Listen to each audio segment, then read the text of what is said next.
Hello mga kabiniverse! Right now nga, ilulutuin na natin ang sopas de la mica. So ayan, lalagyan na natin ang mantika. Kapraso lang guys.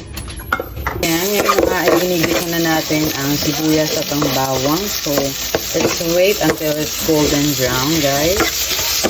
Ayan naman. Guys, pwede na natin ilagay ang corned beef para mas marami ang ating sopas.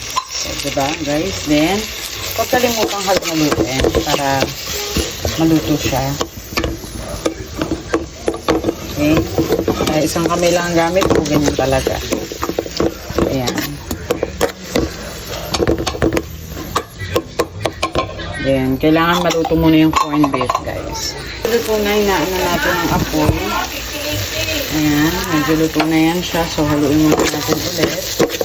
Saka naman natin ilalagay itong patatas, guys.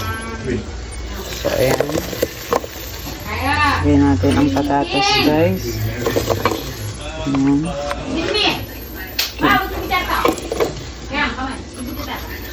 Okay. So, ayan. Ayan, lutuin natin ito hanggang sa maging okay na siya. Pero kahit saglit lang kasi mamaya pag nagkatubig yan siya, maluluto naman dito patatas. Pero medyo iprito pa natin ng kaunti. Pansin natin na medyo luto na, pwede na tayo maglagay ng tubig guys. 3 tasa. So ayan, nalagyan ko na siya ng tubig. Siguro mga 6 na tasa to. Ayan, antayin muna natin kumulo bago tayo maglalagay ng iba pang mga sahog. So ito na nga guys, kumukulo na yan siya. That's the time na ilalagay na natin ang macaroni. So, ayan. See? So, kailangan medyo lumambot ang macaroni bago natin ilagay yung mga gulay-gulay na meron tayo.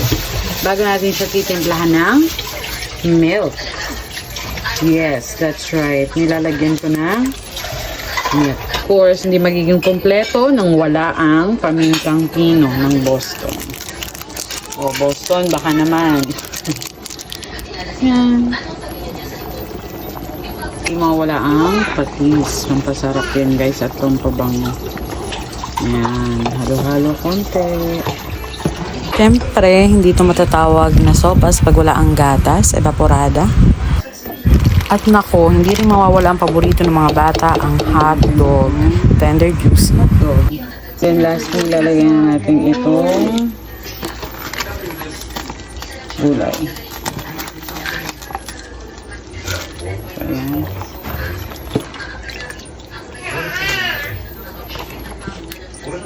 Okay. And then, pakulo ng sa lumambot. And then, luto na ang ating sopas. So, ito na nga guys. Luto na ang ating sopas.